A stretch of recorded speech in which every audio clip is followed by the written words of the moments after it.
Hello दोस्तों, DC education centre में आप सबका स्वागत है। इस वीडियो के माध्यम से केमिस्ट्री यानी रसायन विज्ञान के प्रीवियस ईयर्स में पूछे गए क्वेश्चंस का अध्ययन करेंगे। इस वीडियो को अंत तक ज़रूर देखें। अगर वीडियो पसंद आए तो चैनल को सब्सक्राइब करें, लाइक करें और अपने दोस्तों को शेयर करें ताकि मैं जो भी वीडियो अपलोड करूं उसका नोटिफिकेशन आप तक पहुंच जाए।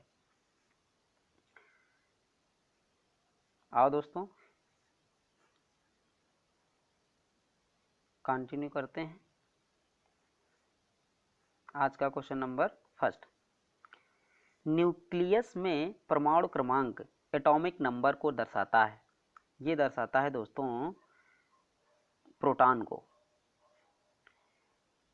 इंपॉर्टेंट फैक्ट देखते हैं। न्यूक्लियस में प्रोटॉनों की संख्या परमाणु क्रमांक को व्यक्त करती है, अर्थात किसी तत्व का परमाणु क्रमांक उस तत्व के नाभिक में उपस्थित प्रोटॉनों की संख्या को कहते हैं। नेक्स्ट, एक हाइड्रोजन एटम में कितने न्यूट्रॉन होते हैं? इंपॉर्टेंट फैक्ट देखते हैं।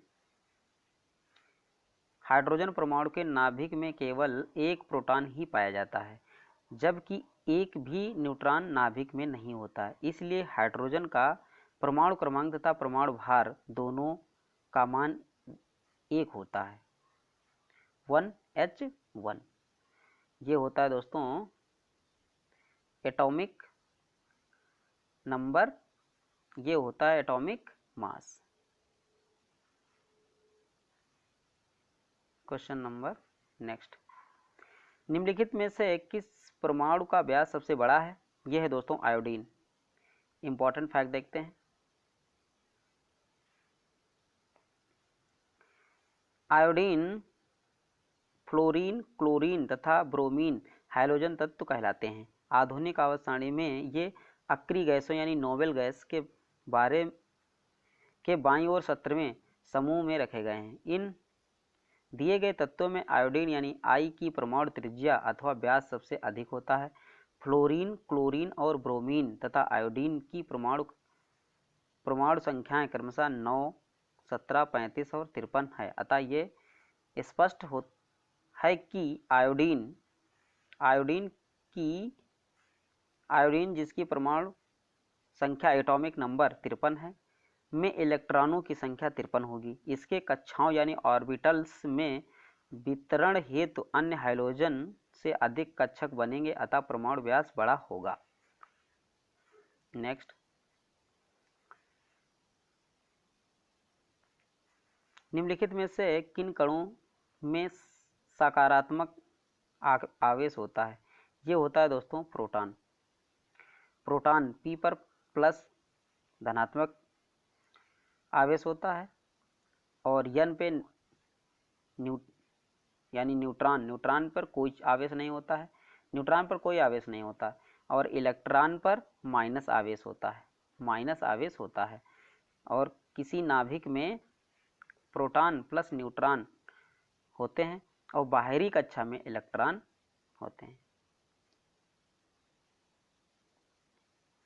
इलेक्ट्रॉन और प्रोटॉन न्यूट्रॉन परमाणु संरचना के प्रमुख मूल कण हैं। परमाणु नाभिक की संरचना प्रोटॉनों और न्यूट्रॉनों से होती है। इलेक्ट्रॉन परमाणु नाभिक में नहीं रहते हैं, ये नाभिक के बाहर रहते हैं तथा नाभिक के चारों ओर कक्षाओं यानी ऑर्बिट्स में गतिशील रहते हैं। प्रोटॉन और इलेक्ट्रॉन क्रमशः प्रोटॉन धनावेशित और इलेक्ट्रॉन ऋणावेशित कण हैं, जबकि न्यूट्रॉन आवेश रहित होता है।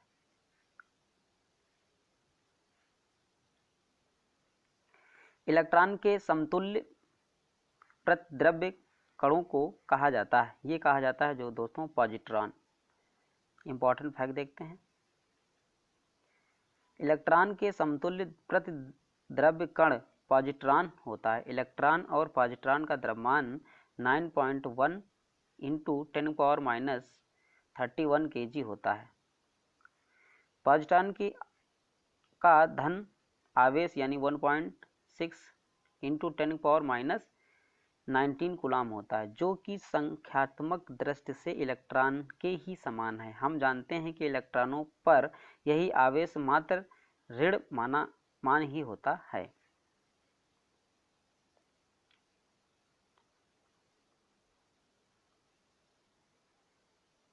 नेक्स्ट, नीचे एक अभिकथन और एक कारण दिया गया है। अभिकथन क्या है? परमाणु विखंडन की घटना अत्यधिक ऊर्जा उत्पन्न करती है। कारण क्या है? ये प्रक्रिया जिनमें एक नाभिक दो भागों में टूट जाते हैं परमाणु विखंडन कहलाते हैं।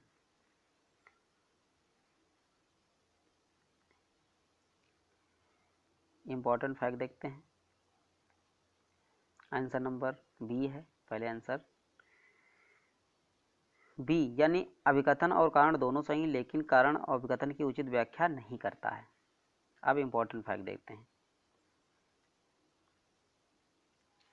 परमाणु विखंडन या नाभिकीय विखंडन यानी न्यूक्लियर फिशन की घटना में परमाणु नाभिक टूटकर दो छोटे छोटे खंडों में बढ़ जाता है और इन टूटे हुए खंडों को संयुक्त द्रव्यमान मूल नाभिक के द्रव्यमान से कुछ कम होता है।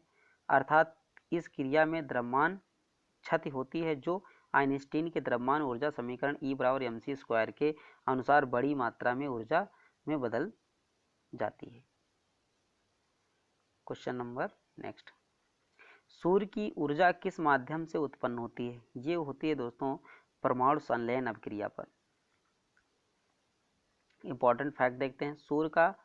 सूर्य पर विशाल मात्रा में हाइड्रोजन भंडार है जिसके परमाणु सूर्य के कोर में अति उच्च ताप और दाब के कारण नाभिकीय संलयन या परमाणु संलयन क्रिया में भाग लेते हैं और अपने से भारी तत्व यानी हीलियम का निर्माण करते हैं।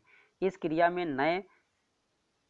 नए बनने वाले नाभिक का द्रव्यमान संलयित होने वाले नाभिकों के संयुक्त द्रव्यमान से कम होता है, अर्थात द्रव्यमान क्षति होती है। द्रव्यमान की यह क्षति E=mc² समीकरण द्वारा ऊर्जा में परिणित हो जाती है।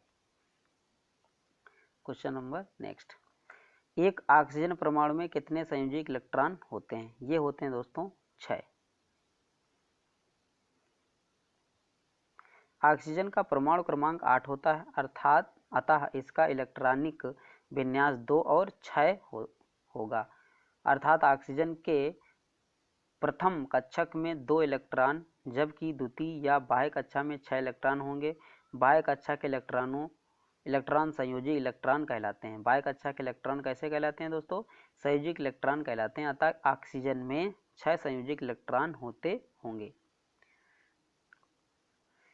निम्न में से कौन सी एक रासायनिक अभिक्रिया नहीं है? यह है दोस्तों गुरुत्वाकर्षण। ये रासायनिक अभिक्रिया नहीं है। इंपॉर्टेंट फैक्ट देखते हैं। गुरुत्वाकर्षण एक भौतिक क्रिया है जिसके द्वारा एक पिंड दूसरे पिंड का आकर्षण बल लगाता है, जिसे गुरुत्वाकर्षण कहते हैं। गुरुत्वाकर्षण के संबंध में प्रसिद्ध भौतिक विज्ञानी यानी न्यूटन ने यह नियम दिया जिसके अनुसार ब्रह्मांड के किन्हीं दो पिंडों जिनके द्रव्यमान m1 और m2 एवं उनके बीच की दूरी r हो तो इनके बीच कार्य करने वाला गुरुत्वाकर्षण बल F मान निम्नलिखित सूत्र द्वारा दिया जाता है। F=G(m1m2)/r², जहाँ G सर्वाधिक गुरुत्वाकर्षण नियतांक है। क्वेश्चन नंबर नेक्स्ट, निम्नलिखित में से कौन रासायनिक परिवर्तन का एक उदाहरण है? यह दोस्तों निष्क्रियीकरण। इंपॉर्टेंट फैक्ट देखते हैं। निष्क्रियीकरण यानी न्यूट्रलाइजेशन, ये उदासीनीकरण एक रासायनिक अभिक्रिया है जिसमें अम्ल और क्षार के परस्पर मेल से दोनों ही उदासीनीकृत यानी नेचुरलाइज होकर लवण यानी साल्ट तथा जल बनाते हैं। जैसे हाइड्रोक्लोरिक अम्ल HCl और सोडियम हाइड्रॉक्साइड NaOH। उदासीनीकरण अभिक्रिया में निम्न समीकरण द्वारा समझी जा सकती है।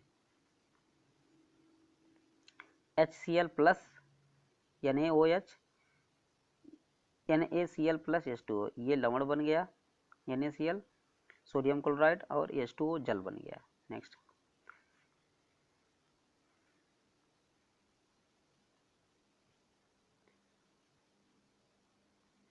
निम्नलिखित में से ऑक्सीकरण ऑक्सीडेशन प्रक्रिया के बारे में क्या सही नहीं है? एक पदार्थ में ऑक्सीजन की अनुवृद्धि या उसमें से हाइड्रोजन हटाने की ऑक्सीकरण कहा जाता है। बिल्कुल सही है।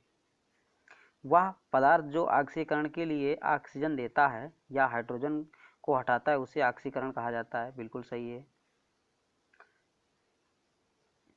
वनस्पति तेल का हाइड्रोजनीकरण एक ऑक्सीकरण प्रक्रिया है। बिल्कुल गलत।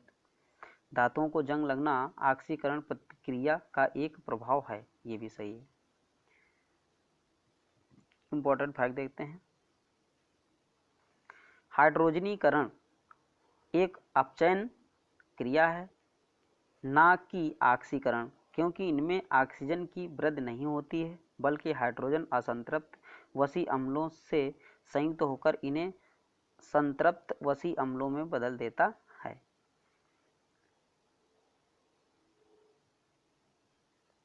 निम्नलिखित में से कौन सा रासायनिक प्रतीकों के बारे में सच नहीं है? ये तत्वों के नामों के लिए अशुलिप शॉर्ट हैंड संकेत है। नेक्स्ट, ये एक प्रतीक या दो अक्षरों के होते हैं। नेक्स्ट क्या है? ये जेम्स चैडविक और जे थॉमसन द्वारा प्रस्तावित किए गए थे। क्लोरीन के लिए रासायनिक प्रतीक Cl है, तो इसका आंसर नंबर सी है। ये जेम्स चैडविक और जे थॉमसन द्वारा प्रस्तावित किए गए थे। ये गलत है। नेक्स्ट, रासायनिक प्रतीकों को शुरू करने तथा प्रथम आधुनिक प्रयास स्वीडन के रसायनज्ञ जे ब्राजीलियस 1779 से 1848 द्वारा किया गया था। इन्होंने तत्वों के वर्गीकरण हेतु सर्वप्रथम इन्हें प्रतीकों यानी एक या दो अक्षरों पर आधारित के रूप में व्यक्त किया। क्वेश्चन नंबर नेक्स्ट, ऑक्सीकरण प्रतिक्रिया में निम्नलिखित में से क्या होता है? यह है दोस्तों आंसर नंबर बी, इलेक्ट्रॉन में कमी होती है। ऑक्सीकरण अभिक्रिया में निम्नलिखित में क्या होता है? इलेक्ट्रॉन की कमी होती है। इंपॉर्टेंट फैक्ट देखते हैं।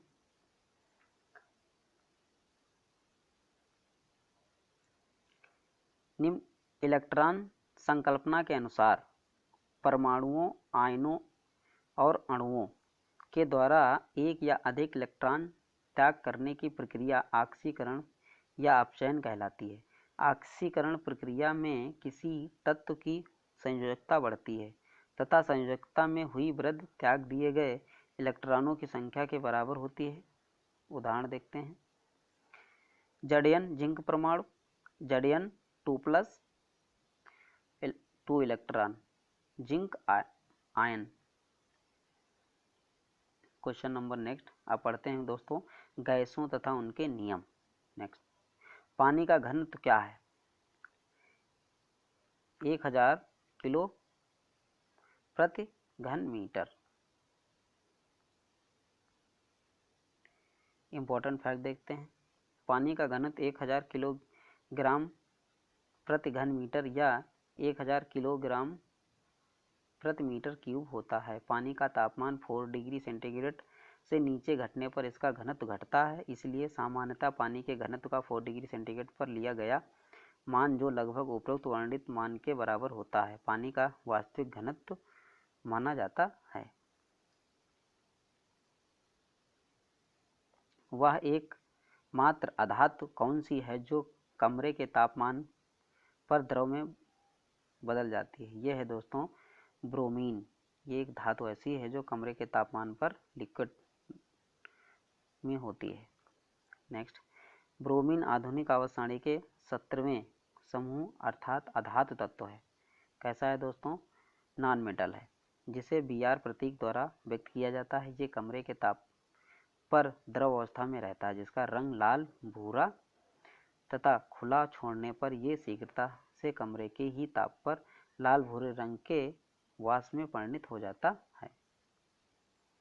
क्वेश्चन नंबर नेक्स्ट, गर्म हवा के गुब्बारों में कौन सी गैस प्रयोग की जाती है? ये प्रयोग की जाती है दोस्तों प्रोपेन। गर्म हवा के गुब्बारों में कौन सी गैस प्रयोग की जाती है? ये प्रयोग की जाती है प्रोपेन। आधुनिक गर्म हवा गुब्बारे रिप स्टॉप नायलॉन या डेक्रॉन के बने होते हैं, जिन्हें आंशिक रूप से गैस संचालित पंखों की सहायता से ठंडी हवा द्वारा भर देते हैं और ऊपर उठाने हेतु बर्नर जलाकर प्रोपेन गैस भरी जाती है। नेक्स्ट,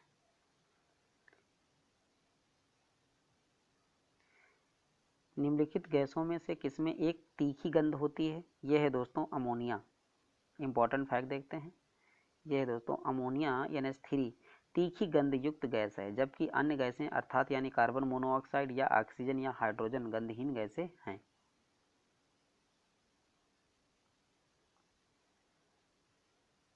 नेक्स्ट, निम्नलिखित में से कौन सी रासायनिक प्रक्रिया की प्रकृति हमेशा ऊष्माशोषी होती है? ये होती है दोस्तों अपघटन प्रतिक्रिया। अपघटन प्रतिक्रिया ऊष्माशोषी होती है। इंपॉर्टेंट फैक्ट देखते हैं।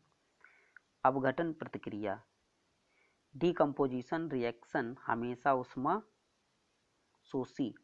इंडोथर्मिक होती है, क्योंकि अपघटन की प्रक्रिया में रासायनिक बंध टूटते हैं जिनके लिए ऊर्जा की आवश्यकता होती है, अतः बाहरी ऊष्मा अवशोषी करके ये ऊर्जा प्राप्त की जाती है। नेक्स्ट, जिन रासायनिक अपक्रिया में ऊष्मा निकलती है उसे अपक्रिया कहा जाता है। यह दोस्तों ऊष्माक्षेपी। इंपॉर्टेंट फैक्ट देखते हैं।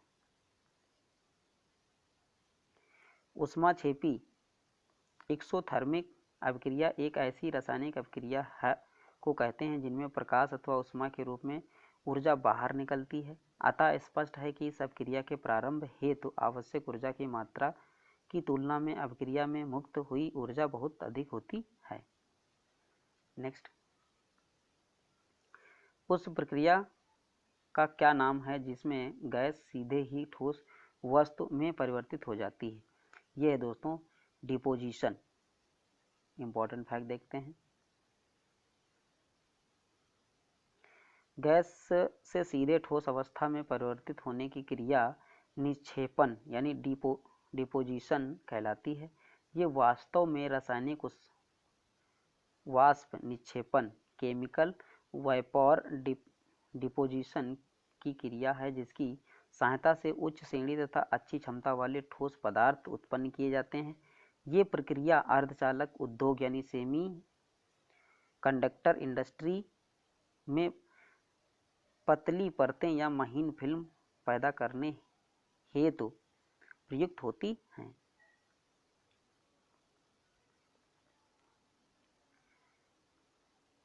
क्वेश्चन नंबर नेक्स्ट, पदार्थ की उन अवस्थाओं में से एक है जो बहुत सी कम घनत्व वाली गैस को अत्यंत कम तापमान के तहत ठंडा करके प्राप्त होती है। यह है दोस्तों बोस-आइंस्टीन घनीभूत। इंपॉर्टेंट फैक्ट देखते हैं। बोस-आइंस्टीन घनीभूत पदार्थ की उन अवस्थाओं में से एक है जो बहुत ही कम घनत्व वाली गैसों को अत्यंत कम तापमान के तहत ठंडा करके प्राप्त होती है। उदाहरण स्वरूप ठंडी द्रव्य हीलियम, अति द्रव्य या अति तरल पदार्थ आदि। कच्चे माल से विभिन्न उत्पादों को अलग करने के किस विधि का उपयोग किया जाता है? ये किया जाता है दोस्तों आंशिक आसवन विधि। इंपॉर्टेंट फैक्ट देखते हैं। कच्चे माल यानी विशेषकर कच्चे तेल से विभिन्न उत्पादों को अलग करने के लिए इसे गर्म करते हुए धीरे धीरे ताप बढ़ाते जाते हैं, जिससे विभिन्न मिश्रित तरल जिनके क्वथनांक भिन्न भिन्न होते हैं वाष्पीकृत होकर आंशिक आसवन द्वारा पृथक हो जाते हैं।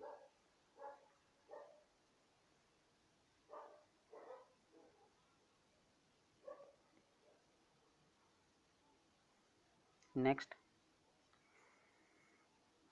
प्रचुर मात्रा में उपलब्ध ज्वलनशील प्राकृतिक गैस कौन सी है? ये है दोस्तों मीथेन, CH4। इंपॉर्टेंट फैक्ट देखते हैं। प्रचुर मात्रा में मीथेन गैस प्राकृतिक गैस के रूप में भूमि सतह के नीचे से निकाली जाती है। ये एक ज्वलनशील गैस है। मीथेन का उपयोग पेट्रोल, डीजल और LPG के स्थान पर किया जाता है तथा ये पर्यावरणीय प्रदूषण की दृष्टि से भी स्वच्छ ईंधन है, जिसे CNG के रूप में प्रयोग किया जाता है। CNG compressed natural gas, CNG का फुल फॉर्म होता है कंप्रेस्ड नेचुरल गैस। अगला क्वेश्चन, एक घरेलू गैस यानी सिलेंडर LPG में संग्रहित की जाती है। ये की जाती है तरल अवस्था। इंपॉर्टेंट फैक्ट देखते हैं। LPG हाइड्रोकार्बन गैसों यानी ब्यूटेन या प्रोपेन का मिश्रण होता है, जिसे उच्च दाब पर सिलेंडर में संग्रहित करने पर ये तरल अवस्था में रहती है।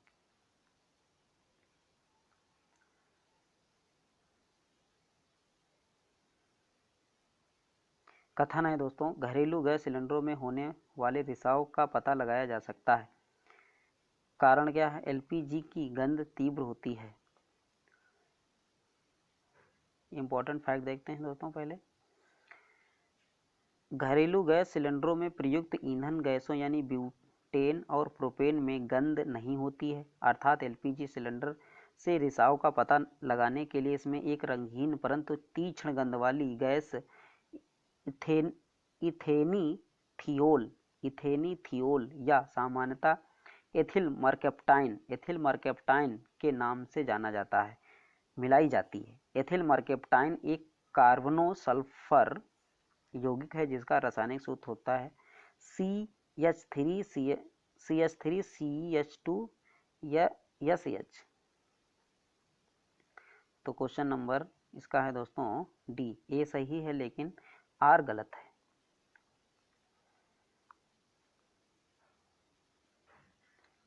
नेक्स्ट, जब दो तरल पदार्थ एक दूसरे में घुले नहीं और सॉल्यूशन नहीं बनाते हैं तो उसे क्या कहते हैं? उसे कहते हैं दोस्तों आमिश्रणी। इंपॉर्टेंट फैक्ट देखते हैं।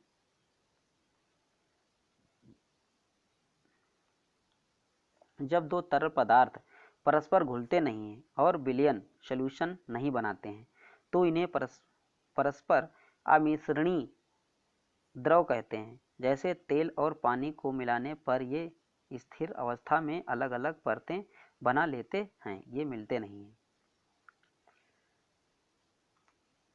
तत्वों का वर्गीकरण एवं विभिन्न प्रकार के यौगिक। क्वेश्चन नंबर फर्स्ट, सही विकल्प के क्वेश्चन देखते हैं। तत्वों के गुण उनके परमाणु द्रव्यमान के आवधिक प्रकार हैं। ये कथन ये है दोस्तों B नंबर।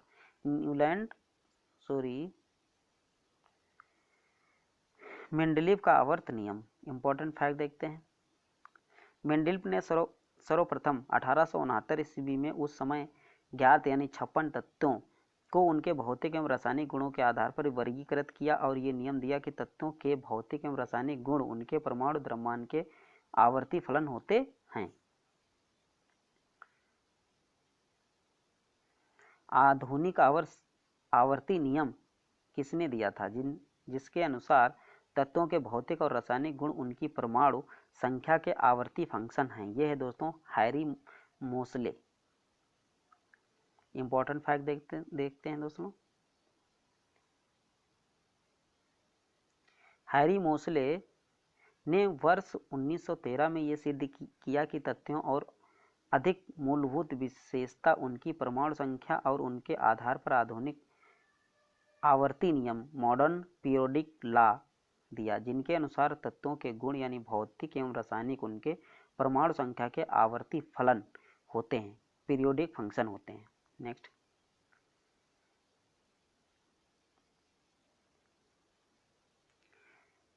आवर्त सारणी के न्यूनतम प्रतिक्रियाशील तत्व हैं।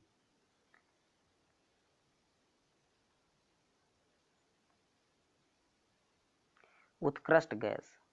इंपॉर्टेंट फैक्ट देखते हैं दोस्तों, आवर्त सारणी के न्यूनतम प्रतिक्रियाशील तत्व उत्कृष्ट गैसें हैं। ये तत्व 7 हीलियम यानी हीलियम, नियान, आर्गन, क्रिप्टॉन, जेनान और रेडान एवं ओगानेसान अक्रिय गैसों के रूप में जाने जाते हैं। अधिकांश ये तत्व दूसरे अन्य तत्वों से क्रिया नहीं करते। ऐसा इसलिए होता है क्योंकि इनके बाह्य कक्षक पूर्णतः संतृप्त इलेक्ट्रॉन विन्यास, जैसे कि हीलियम में 2 नियान और 8 इलेक्ट्रॉन आदि के स्थायी विन्यास की अवस्था होती है। क्वेश्चन नंबर नेक्स्ट, किस तत्व का परमाणु क्रमांक 3 है? यह दोस्तों lithium. Lithium Li3 atomic number.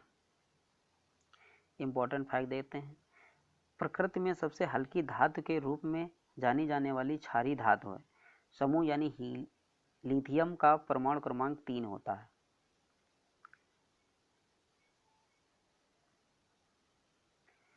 रासायनिक तत्व विशेष रूप से नाइट्रोजन, फास्फोरस मिश्रित यौगिक तत्वों से पारिस्थितिक तंत्र इकोसिस्टम की संपन्नता को कहते हैं। ये कहते हैं दोस्तों यूट्रोफिकेशन। इंपॉर्टेंट फैक्ट देखते हैं, पारिस्थितिकी तंत्र इकोसिस्टम में कृषि में प्रयुक्त नाइट्रोजनी एवं फास्फोरस उर्वरकों तथा सेप्टिक एवं सीवर तंत्रों के कारण उत्पन्न पोषकों के बहुत अधिक बढ़ने की घटना यूट्रोफिकेशन कहलाती है। क्वेश्चन नंबर नेक्स्ट, निम्नलिखित में से कौन सी गैस अक्रिय गैस नहीं है? यह है दोस्तों हाइड्रोजन। बाकी हीलियम, रेडान, नियान अभी पढ़ा है, ये अक्रिय गैसें हैं। ये नोबेल गैसें हैं, ये वर्ग 18 में रखे गए हैं।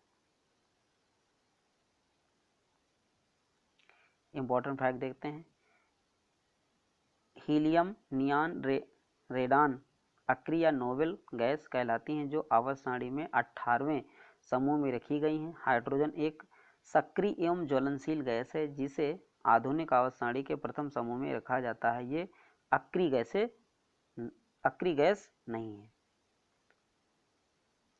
नेक्स्ट, निम्नलिखित में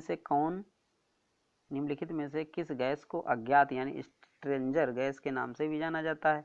ये है दोस्तों जीनॉन। इंपॉर्टेंट फैक्ट देखते हैं, जीनॉन एक नॉन मेटल रासायनिक तत्व है। इसका रासायनिक प्रतीक Xe तथा परमाणु क्रमांक 54 है। ये उन कुछ तत्वों में से एक हैं जो मानक ताप एवं दाब पर गैस अवस्था में रहते हैं। इस गैस का नाम ग्रीक शब्द जेनॉन से प्राप्त किया जाता है जिसका अर्थ होता है अज्ञात या अजनबी, स्ट्रेंजर्स होता है, इसलिए ये स्ट्रेंजर्स गैस के नाम से भी जानी जाती है।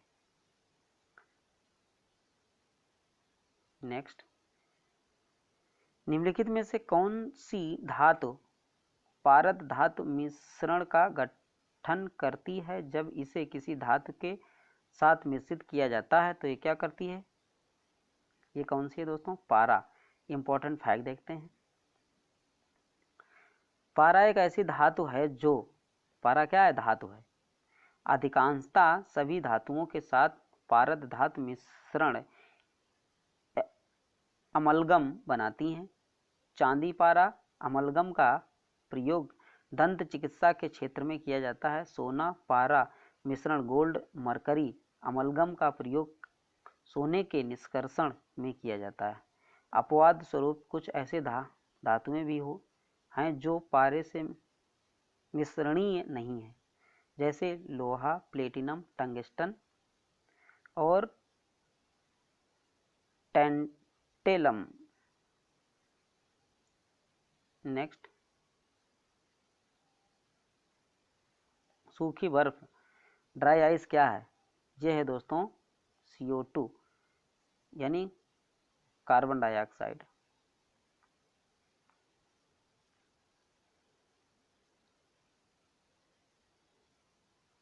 इंपॉर्टेंट फैक्ट देते हैं, कार्बन डाइऑक्साइड के ठोस रूप को सूखी बर्फ यानी ड्राई आइस कहते हैं। ये बहुत ही ठंडी, लगभग -78 डिग्री सेंटीग्रेड होती है। इसका एक असामान्य गुण ये है कि सामान्य स्थिति में ये सीधे ठोस से गैस अवस्था में यानी CO2 गैस के रूप में आ जाती है। इसका प्रयोग प्रशीतन एवं विशेष प्रभाव पैदा करने वाले प्रदर्शनों में किया जाता है।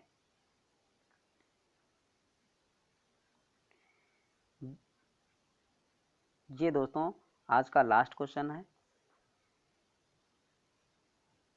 जय हिंद।